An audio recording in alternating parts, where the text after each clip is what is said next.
Before Adam Mosseri could unveil Facebook Home, Facebook's new home screen app for Android smartphones, he needed Facebook employees to get excited about using something other than an iPhone. I actually had to get in front of the entire company and make an ask for people to shift. And in order to sort of explain how much of an iPhone user I was, I literally had an imprint of an iPhone in my pants. Like I wore the same jeans like too often, I guess. Still, at Facebook headquarters, you'll find yellow posters highlighting the growth of Android.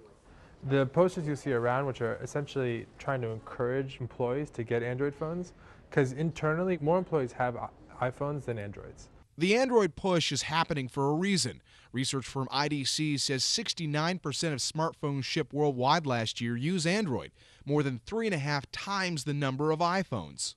Facebook Home is ready to ship.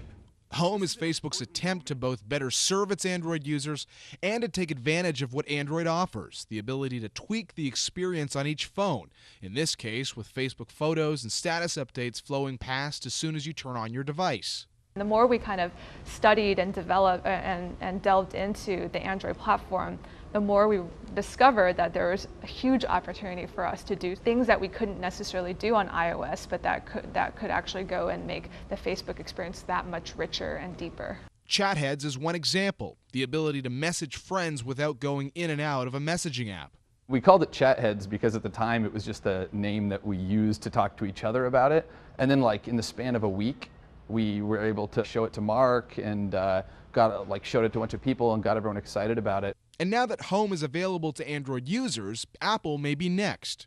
We are or have been and will continue to talk to Apple about how we can bring some of this sort of goodness to iOS. It's not yet clear how that would happen, given how protective Apple is of its home screen experience. On iOS, depending on where we got to with Apple in terms of what they wanted and what we wanted, it may or may not be Home. If it was, we could also just bring some of the design values to the iOS app. That might be how it ends up. Or we could build just a lock screen. Maybe then it's not called Home, it's called something else. But we don't know yet. Mosseri says Facebook's also talking with Microsoft. We've showed them what we've built, and we're just in an ongoing conversation about how we can also invest in those platforms more deeply. Meanwhile, Facebook's Home team is hard at work on new features that could be rolled out in the coming months. John Ehrlichman, Bloomberg, Menlo Park, California.